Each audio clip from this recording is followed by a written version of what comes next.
High, আমি সৌভিক। এই ভিডিওতে কথা বলবো বস্তার দ্য নাক্সাল স্টোরি, এই হিন্দি সিনেমাটাকে নিয়ে, যেটা এখন জি5 স্ট্রিম করছে।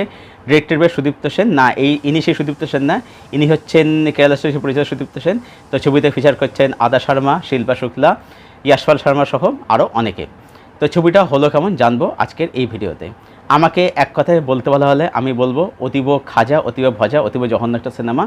যে ছবিটাকে নিয়ে অনায়াসে রোস্ট করা যায়। রোস্ট আমি করছি না, তার কারণ হচ্ছে রোস্ট করলে অনেকের আবার মনে আঘাত লাগতে পারে, অনেকে আবার মানে অফেন্স খেতে পারে আর কি। যাই হোক, তো রোস্ট আমি করছি না, বাট একটা কড়া সমালোচনা আমি ছবিটা ডেফিনেটলি করবো আর কি। দেখো, সুদীপ্ত সেন ছবির মধ্যে অনেক কিছু করে থাকেন। দ্য কেরালা স্টোরি সেটা তার মানে একটা খুব বড় সড়ো প্রমাণ। এবার সমস্যাটা হচ্ছে কি, সমস্যাটা হচ্ছে কেরালা স্টোরি বানিয়ে তিনি অডিয়েন্সকে যে ফর্মুলাতে বোকা বানিয়েছিলেন বা 4 অক্ষর বানিয়েছিলেন, বোকার থেকে উপরে কি 4 অক্ষর বানিয়েছিলেন, তিনি ভেবেছিলেন অডিয়েন্স হচ্ছে সেটাই আর কি, অডিয়েন্সের 4 অক্ষর। তো অডিয়েন্স কিন্তু সেটা মনে করে ছবিটা বানিয়েছেন। কিন্তু ব্যাপারটা হচ্ছে যে অডিয়েন্স তো বোকা নয়, অডিয়েন্স একবার ফাঁদে পা দিতে পারে, অডিয়েন্স তো বারবার ফাঁদে পা দেবে না। তো এই ছবিটা সেই কারণেই চলেনি, ছবিটা সেই কারণেই মানে ডিজাস্টার হয়ে গেছে বলতে গেলে একটি। এবার দেখো, সুদীপ্ত সেন এই ছবির মধ্যে কতটা কি জল মিশেছেন না, কতটা সত্যি কতটা মিথ্যে, সে বিষয়ে আমি যাচ্ছি না, সেটা একটা অন্য ডিবেট, এটা অন্য একটা আলোচনা। বাট একটা সিনেমাকে আমি যখন সিনেমার লেন্স দিয়ে দেখবো সিনেমাটা সিনেমা হিসেবে কেমন, তাহলে বলতে হবে সিনেমাটা খুবই জঘন্য একটা সিনেমা। কেন বলছি? কারণ হচ্ছে যে প্রথম কথা, গল্পের আগা মাথা পাছা কিছুই নেই, গল্প নিয়ে যা খুশি তাই দেখানো হয়েছে।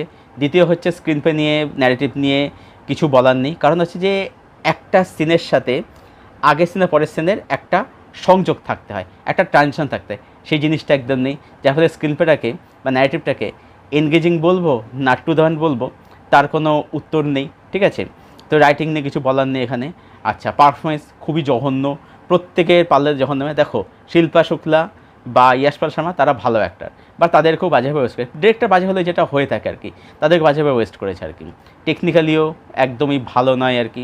ঠিক আছে, ছবির মধ্যে প্রচুর ভায়োলেন্স রয়েছে, মানে কুপিয়ে ফুয়ে মারছে, গলা ফালা কেটে ফেলে দিচ্ছে, মানে বন্দুক মতো চলছে, একদম গুলি দিকে ঝাঁঝরা করে দিচ্ছে, একদম মানে ভয়াবহ ব্যাপার স্যাপার একদম আর কি, সাংঘাতিক ব্যাপার স্যাপার। কিন্তু কেন ভায়োলেন্স দেখানো হচ্ছে তার কোনো উত্তর নেই আর কি।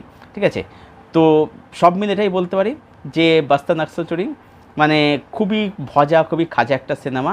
অ্যাকচুয়ালি দেখো, ব্যাপার হচ্ছে বিবেক অগ্নিরও সিনেমার মধ্যে অনেক কিছু করে থাকেন, কিন্তু ব্যাপারটা হচ্ছে তার ছবিগুলো না স্ক্রিন পে ভালো হয়, টেকনিক্যালি ওয়েলমেড হয়, দারুণ ক্যামেরার কাছ থেকে খুব ভালো ভালো পারফরমেন্স থাকে। কিন্তু ব্যাপারটা হচ্ছে যে তিনি অনেক কিছু করে থাকেন। এবার ব্যাপারটা হচ্ছে সুদর্শনের মধ্যে না সেই ভিশনটা নেই। তার উদ্দেশ্য হচ্ছে সম্পূর্ণ আলাদা থাকে, যে আমি এই অডিয়েন্সকে আমি কেটার করবো, অডিয়েন্সকে বোকা বানিয়ে সিনেমা বানাবো আর কি। তার কোনো ভিশন নেই। বিশেষ করে ডিরেক্টর ভালো, তার ভিশন থাকে একটা, সেগুলো তিনি যাই করে সেটা পরের বিষয়। ঠিক আছে, সত্যি দেখার না জল মেশান সেটা পরের বিষয়, তার একটা ভিশন থাকে। সত্যি ভিশন বলে কিছু নেই আর কি। তো সব মিলিয়ে বাস্তার নাক্সাল স্টোরি আমার একদমই জঘন্য লাগলো। রেটিং দিলে কত দেবো? 0 দেবো, 0 আউট অফ 10 দেবো। কারণ ভালো বলার মতো কিছু নেই তো ছবির মধ্যে, কোন দিকটাই ভালো বলবে? কোনো কিছুই ভালো বলে কিছু নেই। যাই হোক, তো ছবিটা যারা দেখোনি, দেখবো বলে প্ল্যান করছো, নিজের ইচ্ছা দেখতে পারো, আমি কাউকে রেকমেন্ড করে দেখার জন্য। যদি কেউ দেখে থাকো, কমেন্টে জানাও ছবিটা তোমাদের কীরকম লেগেছিলো বা কীরকম লেগেছে।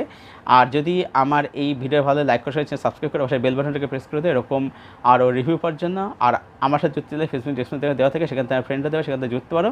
দেখা হচ্ছে তোমাদের সাথে আবার পরের ভিডিওতে। Till then, tata.